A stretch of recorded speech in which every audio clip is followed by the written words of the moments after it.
With the fluctuating change and stability of the American economy, investors have found themselves confused at where to invest their money. Trust is the number one factor when it comes to cash flow and understanding security of passive income and investing. There is a system that has been developed that is not only secure, but is turning investors into philanthro investors. Investors with ethics, integrity, and the viewpoint that helping families achieve their American dream is still very much alive in the United States today.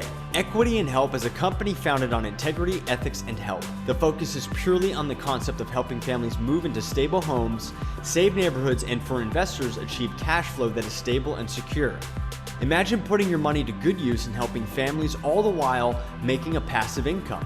That is Equity&Help, restoring faith in investing and giving help to families all across America. Learn more and become a philanthro investor at equityandhelp.com.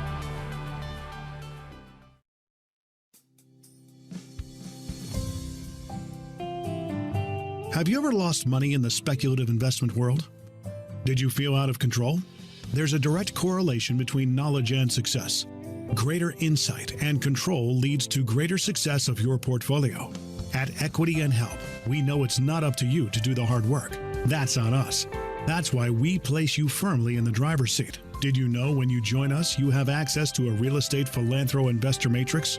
You'll benefit from a dashboard full of information and key indicators for you to remain in control and make the key decisions. Become the CEO of your portfolio and let us handle the hard work while you earn 8 to 12% returns and help families across the U.S. Start now. Invest with a purpose at equityandhelp.com.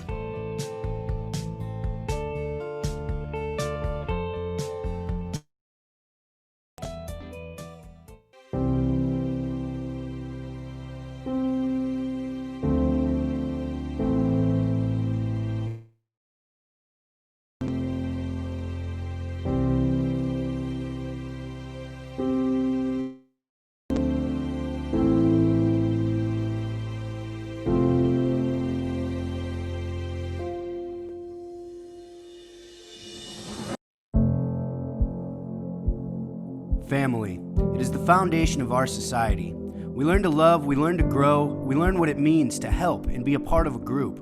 Our society, with the constant changes, market fluctuation, job losses, inflict pain on our foundational element in society, the family. Many in America find themselves without homes, neighborhoods completely destroyed or failing.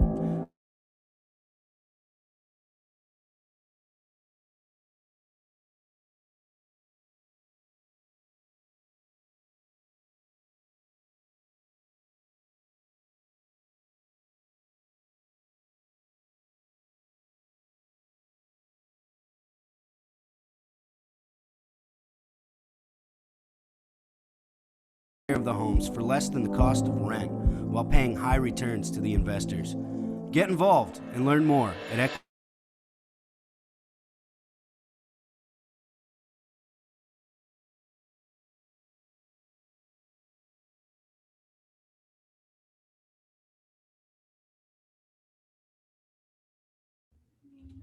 All right. Hello, everyone. Merry Christmas. Merry Christmas.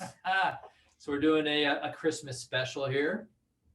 And so share that window. All right. So just getting a couple things buttoned up here. So yeah, I'm very excited to have Austin here. Yeah, it's good to be here. Yeah, happy holidays. Thank you very much. Yeah. I like your sweater a lot. Yeah, right. Straight out of the North Pole.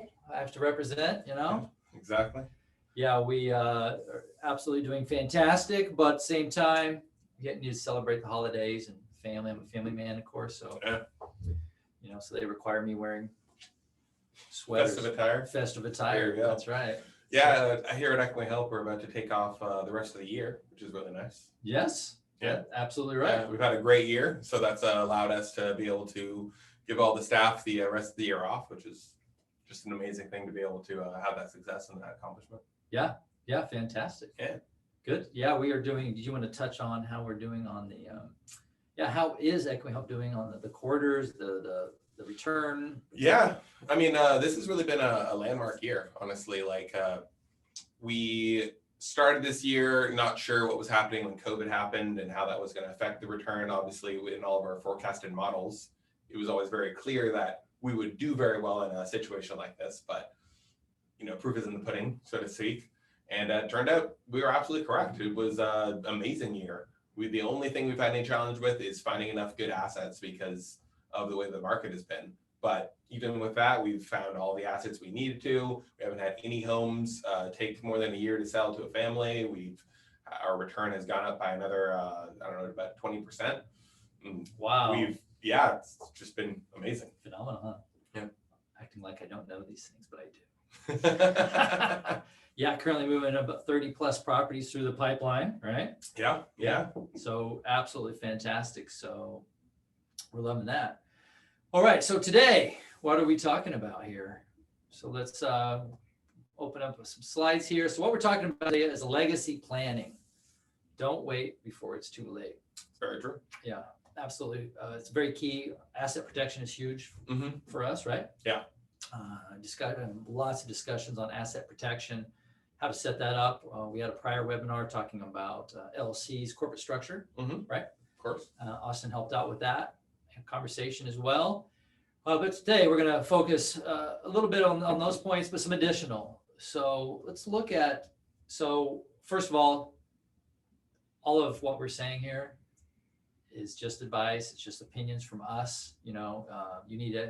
We definitely strongly recommend that you perform your own independent research. You need to speak with a qualified financial advisor before making any financial decisions, for sure. Okay, so we're just gonna kind of show a lot of you understand that if you're new to investing or not, you know some of these terms, you know some of these things, but you obviously still need to seek a proper attorney, legacy planning attorney, strategic planner, investment strategist.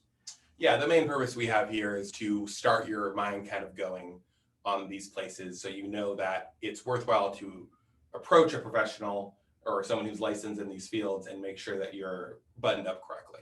Because some of these subjects can seem very scary, and even just getting a little bit of information can really help to make it so that you can tackle that whole subject. And that's our purpose here, is to give you that first bit of information so you know that there's more possibilities out there, there's more advantages to be taken, and so that you can go and then find those advantages to take.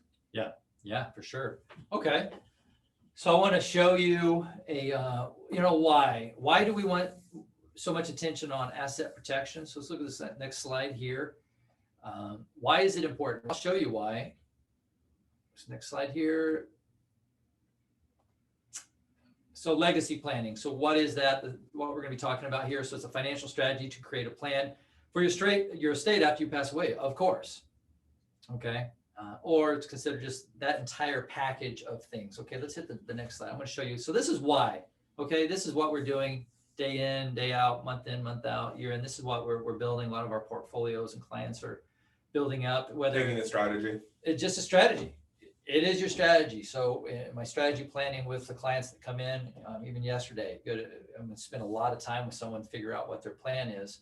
So what you're looking at is, obviously, which we're going to discuss in depth, trusts, how to have that, the correct way to have that. Again, I'm not going to tell you how. I'm going to give you some different options, and I want you to seek out a proper qualified attorney or legacy planning group, things like that. So what you're looking at here is, this is, buying 6 properties, starting off in a pretty decent sized investment. So you're starting out with 6-8 properties, and you're reinvesting that and taking out 50% of that. So in that orange area you're looking at, you're cash flowing. So you obviously, while the grantor, you create the trust, revocable trust, or whatever it is, irrevocable trust, whatever you create, while you're living, you're going to want some type of income from that. Totally. Right. Yeah. But then once you pass away, you want that to move on to whoever your beneficiaries, whether that's your children, your spouse, or children's hospital, or whatever. You can name any beneficiary that you want. So that orange line there is that monthly net income generated from this portfolio, And half of that you're cash flowing, and half of that you're reinvesting into your portfolio. So it never quits growing. Mm-hmm. Which is very important because there's a time value of money, right? So what $10 is now versus what $10 was 30 years ago is vastly different. And so if you have your money growing at too slow of a rate, you're actually going to lose money over time, even if it's growing because there is inflation, right? So that same $10 now, which, okay, someone makes $10 an hour, okay, that's not very good. That's minimum wage, it's like garbage. But 30 years ago, someone made $10 an hour, they, might have lived pretty well off. They, okay, cool, I'm making $10 an hour, where the minimum wage might have been $4, whatever, they're making double that. Perfect. So an investment or having, that money of $10 or $10,000, that $10,000 today would be worth much less. So if whoever put that money there, put it in like a CD or something that was only growing at a 3% or a 2% or whatever, that money is going to end up being worth less, even though it has grown. Right. Yeah, because it's inflation rate. Just because of inflation. So that's why real estate is such an interesting thing, is because not only does our investment create that return, and so that actual cash appreciation, but you also have that asset, which most likely will probably never not be owned by that investor. And so because of that cash, that actual asset, that will appreciate in value to some degree as well, which will, create a better life for their future. Yeah. Yeah, well, they say 92% plus millionaires on the planet, or in the U.S. for sure, are became that way through real estate. Because you're absolutely right. The asset itself is appreciating. I have quite a few IRA transfers, 401k transfers coming in where they're making 4%. Yeah, which is so minor when you talk about inflation. When you talk about so minor, really, that's like 1% or 2%. I mean, right. Yeah, you're basically putting in a CD that's just all it is mitigating the inflation when you're generating such a low return. Absolutely. All right. Yeah. No, absolutely. So, yeah, let's look at that again, just real quick, and then we'll move on. So what we're doing is putting together a plan, whether you're cash flowing throughout the whole period at 50% or none for the first 5 years or 10 years, because in the earlier stages, you're going to want, if you're cash flowing, you're healthy, you have a job. Yeah. Right? Hopefully. Totally. Knock on wood. And so you probably don't need your portfolio to cash flow. You don't need it to actually pocket any of that money. Yeah. So for that first bit, up until retirement, maybe 65 or whenever you decide to retire, you can just let that sit in that portfolio and build even faster. Exactly. Right? Exactly. One thing to also know about, I know there's a few different lines on here. So actually, as those years are going by, you're increasing the number of properties that you own. And so when you're then passing that on to someone, or when you're looking at retirement age, you own a massive amount of properties. And that's what that middle line is. Yep, the blue line. Yeah, I said 6 to 8 properties, but this actually set at 11 properties. So starting at 11, and you just you reinvest half of your return, and you see what happens throughout the years. And you're ending at, 44 properties. 44 properties. And your yearly cash flow being your monthly cash flow being $10,000. Yeah. So even if inflation goes crazy, that making $10,000 a month, without having to put much work into it, just making a few decisions here and there, that is some incredible stability. Yeah. And when you pass that on to your children, that is an amazing gift. That's an amazing gift to give someone, that they actually own a bulk of land, of properties, of dirt that isn't going away, that is the one true commodity. And that is such a special thing to be able to give to someone. I know certainly some people who have their parents pass away and they end up with, not much or some bills. That's obviously it's a hard time as it is, but then to also deal with some of that stress makes it even harder. And so in this webinar, we're going to go through a few of the different steps you can use at trust to make that process easier, but also just think about the feeling of someone having to deal with that hard time, but then also having 44 properties that they have and $10,000 of cash flow they're stepping into. That's an amazing gift. Huge gift. Huge gift. Hence the webinar on this Christmas Eve. What a gift to give. Absolutely. A properly set up legacy plan. All right, so let's get right into the rest of the slides here. Let's take up our first subject. So various terms to know. Okay. So testate. I'm not going to, I'm not here to become a professional or train anyone to become a professional in all these terms. So we're just going to hit on some key terms. Feel free to mention in the chat if you have additional questions while we're covering this. But you are going to have some things that you're not going to know by the time you're done here, and you're going to be more confused, maybe. No, if we do our job right, you'll have enough that you'll. Yeah, I'm kidding. So You can always message us and ask us any further questions. Absolutely. All right. So I'll cover a few points here. Then I'm going to turn over. I'm going to have Austin cover some other ones he's very, very good at and specialized in. So testate. So different ways when you pass away. So if you die testate, okay, it's a person who's died with a valid will that was signed by the testator, the person who made the will, or the grantor. Okay. Now, if it's intestate, these are terms you can look up, you can Google. It's an estate without a will. Okay. Now, what happens with both of these? So A or B. Okay. So the distributee is the person or entity that's entitled to take or share in the property. Okay. Now, probate, what is that? Everyone's heard about this. How do you avoid probate, or what happens in probate? Okay, so all it is, it's a judicial process where a will is proved in a court and accepted as a valid public document. Estate is settled by laws of testacy. So whether you die with a will or not, you are going to go to probate. As it just said, it determines whether it's a valid document and whether or not it actually, they issue the judicial decree. Good, you're going to follow that will because we found it is valid, or you are not. It's going to go to other things which we're going to cover here in just a moment. But if there's not a valid will, that's the path that's going to be taken on there. Okay. Yeah. And the third one, of course, is with a trust. Yep. So trust, and as we'll cover a little bit later, can be also used to avoid probate in certain cases. Yep. Which can also be a huge advantage. Huge advantage. Huge okay. advantage. In certain circumstances. Okay, so next one here. All right. All right, so what's the difference here? Okay, I'll let Austin cover these here. Okay, so if they die testate, then they have an executor of the will, as well as a personal representative named in the will. Distributees are now called beneficiaries, and the beneficiaries are named in the will and will receive whole items. Right, so that's the same term we use with a trust, a beneficiary. That's kind of, we touched on that earlier, that relationship between someone who's a grantor and someone who's a beneficiary. Yep. So intestate means no valid will. A personal representative is appointed according to a priority list in the state statute. The distributees or heirs at law, which are determined by state statute, heirs will receive shares of the estate. So, and then there's also the case where if something dies intestate, where the government can take those assets that they then can't find or can't clearly determine who those should go to.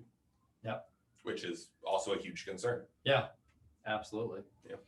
We definitely do not want the state. So some of the properties that we actually buy as a company and that we sell to our investors come because the property, the person died intestate, and therefore the government took that property, and then we get to buy it at a song. So I definitely know that there's a lot of value to be lost by not having that properly locked up. Yeah, absolutely. Okay, next.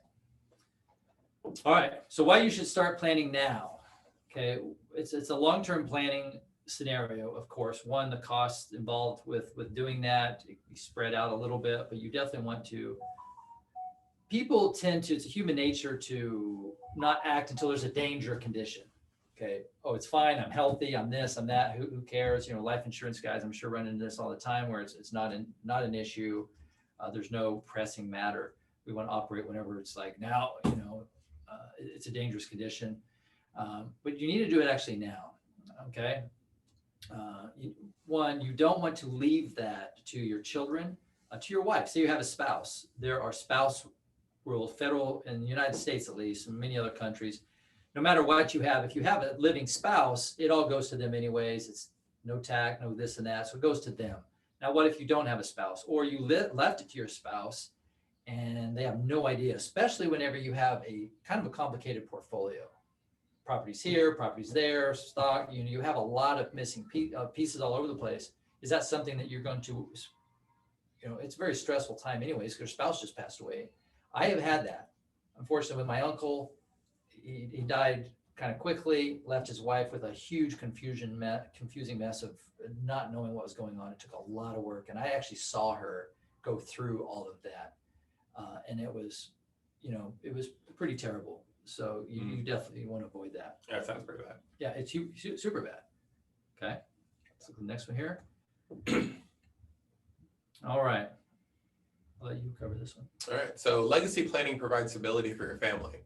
In the event that a spouse is the first one to die, the surviving spouse can be left unaware of how to carry on the family's financial affairs, right? So you're there and somebody dies, and if there's no determination, there's no direct guidance, then that can be a very troubling time. Again, because when somebody dies, it is always a hard emotional time. That's right. Something where the person could maybe easily make those decisions and know exactly what to do in a normal circumstance.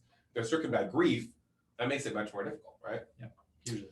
So the vulnerability of emotional fallout of losing their spouse is already hard enough to mitigate, but managing all the bills, accounts, harassment of creditors, etc., can be too much to bear. Definitely, I have personal experience of this when somebody dies and they have debitors who are trying to get that money or they're trying to settle that debt. It is so much extra stuff. You get letters, you can have people show up at your place. It's definitely not something that you want to put someone through at all. Yeah, absolutely. So planning ahead will better prepare your family to carry out financial affairs and minimize the turmoil caused by death. Okay, good. Yeah. Absolutely. I led right into that. It was interesting. All right, so legacy plan will aid in the privacy of your family as well. All right, dividing who gets what asset doesn't have to be a public affair, obviously. The wills are a great way to divide up your assets. They don't have to protect, but they don't protect you from public record, okay? Because it is public. Yeah. But putting assets, estates, et cetera, into a trust. So we're going to start going into trusts and the power of these. So these documents, they obviously have their anonymity in the trust, right? So it's not public record.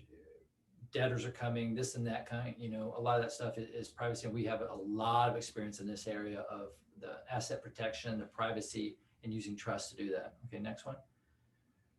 Okay. So avoid probate court. Generally between 3 and 8% of your assets will total the probate court fees, right? So you're actually losing some money just by having something go to probate, right?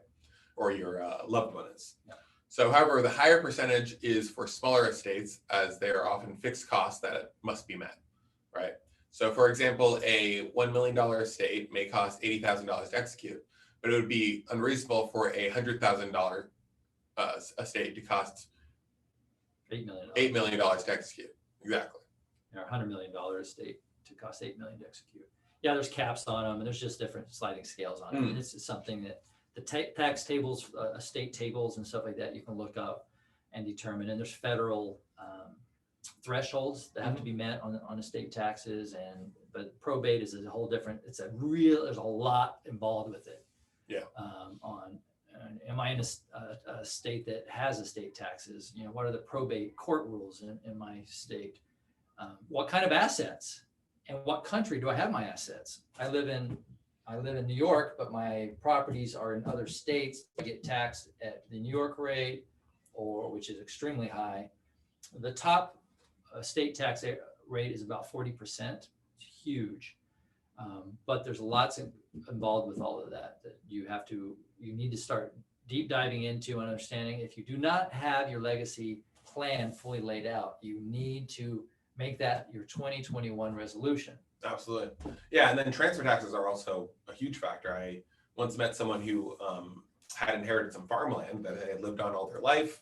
They lived out in the boonies, and when their father died, it passed on to them, but the transfer taxes of that property, because although they didn't necessarily make a lot of cash flow on this property, obviously a big piece of land, it was just outside of Tampa, had a lot of value of what someone could use it for. And so because of that, and how it was valued, even though they just, kept living on the land they've been on, they had to pay like $100,000 or something like that in taxes. Wow. Just to get that asset. And so they were looking at, how in the world are they going to come up with this money when they've just been making ends meet off the land that they've had. And they ended up actually losing that entire property. I've heard that. which I've heard so that. unfortunate. Or they have to sell, sections off, and you see this happen where, maybe 1 or 2 acres of a 10-acre land keep getting lost every time that someone passes away. And that family's whole worth, all the time, energy, and decades that they put into this land is just eating away by this process. It's so unfortunate because it is avoidable, Yeah, it is avoidable. It happened with my grandparents. Yeah. It got eaten away, all the land that they had, which is awful. Yeah, part of that legacy planning is for sure figuring out what is my tax implication once I pass away, Mhm. how I have it set up right now, and how can I cover those costs? Yeah. In the actual the legacy that I'm passing on, because I know I know this my entire estate. I'm going to have X amount of taxes, and a tax strategist and a legacy planner can help figure this out. Yeah, as well as mortgages too. Yeah. This can also be a huge factor. Huge factor. Good. What is going to need to get covered? Because I don't want to pass that on. That's not that great of a gift. Merry Christmas. You need to pay $100,000 Yeah, to keep it. Yeah, absolutely. So you don't want that, but you do probably obviously want to set that up in that account where that's all covered, right? Mhm. Okay. Absolutely. Okay, good. All right. Feel free to ask questions there. There's a Q&A or even the chat window Mhm. as we go along here. Okay. So revocable trust example. So if someone tries to sue you and you only have a revocable trust, a lawyer can convince a judge to force you to reveal who the beneficiary is, right? So however, you can daisy chain, you can put one after the other, an unlimited number of trusts, making it nearly impossible for creditors, et cetera, to reach you. Now the revocable. So difference between a revocable and irrevocable. If you want to hit the next slide, I always kind of go into the next. Hit the next one too. I think we have a difference. And go back. Yeah. So the difference between revocable and irrevocable. Obviously, revocable is while you're still living. If I have a revocable trust, while I'm still living, I can make adjustments to it. Yeah, very easy. Right. Yeah. And I can receive the benefits of that trust while I'm alive. Now, when I pass away, it automatically changes into what? An irrevocable trust. Exactly. And it's not changeable at that point, right? Yeah. Okay. So what kind do we use and why do we use that? So we use a revocable trust because it is much easier to create, much easier to administrate. It still provides a lot of protection, more protection than most people will need in their life. And it is not cost prohibitive because you don't have to file separate income return for it constantly or deal with any of those sort of complications. Okay. So it's great for buying land, right? If you have, there can be situations where you want to keep that separation. We kind of went with that before. You want to keep that separation as much as possible. You want the most protection possible, and it's worth that extra expense of having to file a separate tax return. Then it can be a good idea to do a irrevocable trust. But for most places, commonplace, irrevocable trust will treat you just fine. Yeah, absolutely. And so one of the, I might be covered in the next slide. So one of the great things about having a trust is that is the entity that owns the asset, right? You don't own that asset. So when you pass away, you have not changed the ownership of that asset, right? And so depending on how it's structured, and we definitely structure this for a lot of our investors, where the beneficiary, the chain of ownership, or the chain of beneficiary is preset. Yep. And so when someone passes away, that asset just goes directly to that person. But you're not going to trigger any sort of transfer tax or any sort of process like that because the owner has not changed. Yeah, right. Only the person who benefits from any of the advantage gained from that property. Yeah, the income. The income, whatever. And so if you have that, instead of having it in equity and help property, if you have that in your house, for instance, then the benefit to be gained is living in it and being able to have quiet enjoyment or being able to rent it out, whatever. And so having that property in that trust, you still have a benefit. And if you die, then your heir will have all that benefit. But as far as anyone else goes, nothing has changed on that asset. And so it also is really great because it creates a sort of secrecy, because technically that asset maybe could have gone to several different people, right? And so that change of ownership doesn't have to be recorded anywhere. And that can be again, a really big advantage, because sometimes you hear about people who, I have this cabin up in the woods, nobody knows I own it, or whatever. They say this in TV shows. Sometimes that's because that property was in a trust, and when that person passed away, it then just passed on to a very specific beneficiary that you didn't need to be recorded anywhere. And it avoids that whole probate situation. There are obviously different laws and different state regulations that might change that process. So you do need to talk to someone important. But in most cases, yeah, that avoids a whole lot of confusion, a whole lot of mess, because nothing's really changed on that asset. Yeah, fantastic. Okay. All right. Just another reminder, any questions as we move through here. All right.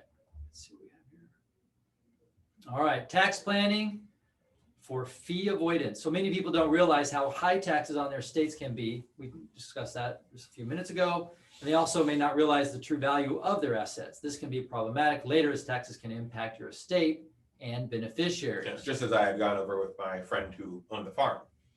It didn't make that much income, but it was actually worth several $1 million. Yep. And so the taxes on that were extreme, even though in his mind, he never even thought about the land like that. Yeah, exactly. Yeah, because obviously they're going to tax you with the current value. Yeah. Yeah, not original value. They'll get a fresh appraisal, obviously. Yep.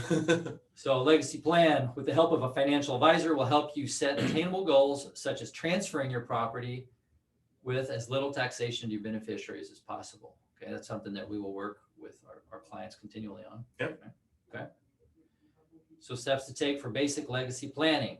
I'll let Austin cover these. So inventory your estate, right? Keep track of or take stock of what you have, stocks, properties, valuables, etc. Take into account your family's needs, right? So maybe there's someone who has more children than someone else. And if you have 2 kids, you are going to take that into consideration on where the assets go and how they'll eventually be split up, right? Or maybe you don't. Maybe you say, all right, that was your decision to have more kids, whatever. Establish your legal directives. So make your trust, make your wills, make sure that everything is notarized, that it's signed, that it adheres to all state or federal laws, right? Review your beneficiaries. Who are things going to? It's also a good idea to do this regularly because sometimes things change. Yep. Right? Maybe someone got married and so that changes something. Maybe, maybe there are name changes and so you have to change the way that something's written. There can be a whole slew of things that you have to think of as time goes on. So it's really important. And so note your state's estate laws, right? So different states have different laws. If you move into a different state, that may trigger some different laws, where your properties are. All these things are very important. And of course, talk to a professional who can help you with all of the steps above. Yeah, absolutely. So there's 12 states that have their own estate taxes themselves. And there's obviously the federal threshold of 14 million something that exists right now. So federally, as far as the federal government is concerned, if you have an estate that's below 14 million, they're not even going to touch it anyway. So you don't have to worry about it. Like 2% of everyone, 2 out of 1,000 people pass away, don't even have to worry about the estate portion of it. But obviously the state can go into effect. If your state has estate taxes, we live in Florida. Florida is a fantastic retirement state because they don't have estate taxes themselves. Plus, if you're below 14 million, the federal government doesn't touch it, blah, blah, blah. So there's a lot of good benefits. Again, this is just some of the fun things of the chessboard to figure out for you. What is your scenario, right? Exactly. And but also do remember that state taxes and some transfer taxes can be different. And so even if you are able to avoid the estate taxes, if you don't have a trust, then you could still run into a transfer tax, as the name on that entity will need to be changed. And that can have its own tax. So like if you, for instance, get a car for $1, I bought a car from you for $1, even though it's just $1, I will still have to go and pay all the different recording fees, et cetera, at the DMV. Yep. And so that could be, those can be expensive as well, because that also plays a factor. It does. Yeah. A car is a great example. It is an asset. And I have recently had that happen. I'm like, great, I got a cheap car, bought a Porsche 944, early 80s, 30 Right. plus years old. Yeah, right. And but you obviously have to go to pay all the other fees and this and that. And buying an antique has benefits though. It does. It's true. And you get those fancy tags, antique tags. Exactly. Used to have a 1967 motorcycle. Beautiful tags. Right. All right. See what we have here next. All right. Let's get into it. We're pretty much winding down here. I'm going to take a moment to find out if there's any questions right now. The Q&A. Nope, none in there. All right. That's okay. Let's move on here. So you obviously can reach out to us, myself, equity&help.com. There are plenty of things a lot of resources in there. You go to the news, lots of great articles in there on estates, legacy planning, various things like that. You can subscribe to our e-newsletter. If you haven't already, you can also download our free information pack. Reach out to me for sure. I will talk to you. I love talking about this subject. I have preferred partners in this area for legacy planning. I had one on recently, and I think some of you might have seen him, Mr. Miller from Econologics, but I have others that I can refer to. Got to get it solved. Got to get this in place. Okay. Yeah, absolutely. And, you know, always just, we're happy to have a conversation. Yeah. As you can tell, we like talking about this stuff. So, you know, you're doing us a service by giving us a reason to talk about it more. So definitely reach out. We'd love to talk. In fact, after we're done with this webinar, we're probably just going to sit here and have some more coffee and just talk. Yeah, absolutely. Merry Christmas. Merry Christmas. Well, thank you very much for coming, and happy holidays. I wish you a very, very prosperous 2021, right? Yeah. And rock it. You just got to set the plan, set the goal, and just rock and roll. Yeah, these things can be scary only if you don't know. Yeah. Right. It's the mystery. It's the what could happen. It's that's confusing. That makes any of these processes unpleasant, or, you know, something that people will try to avoid. Once you just start confronting it, it is much, much easier than you think. And then, you know, and you have that security, and it's no longer that little thing back there. Yeah. You're set. You have your strategy. Good. Yeah. Knowledge is power. Absolutely. All right. Merry Thank you for Christmas. coming. Merry Christmas.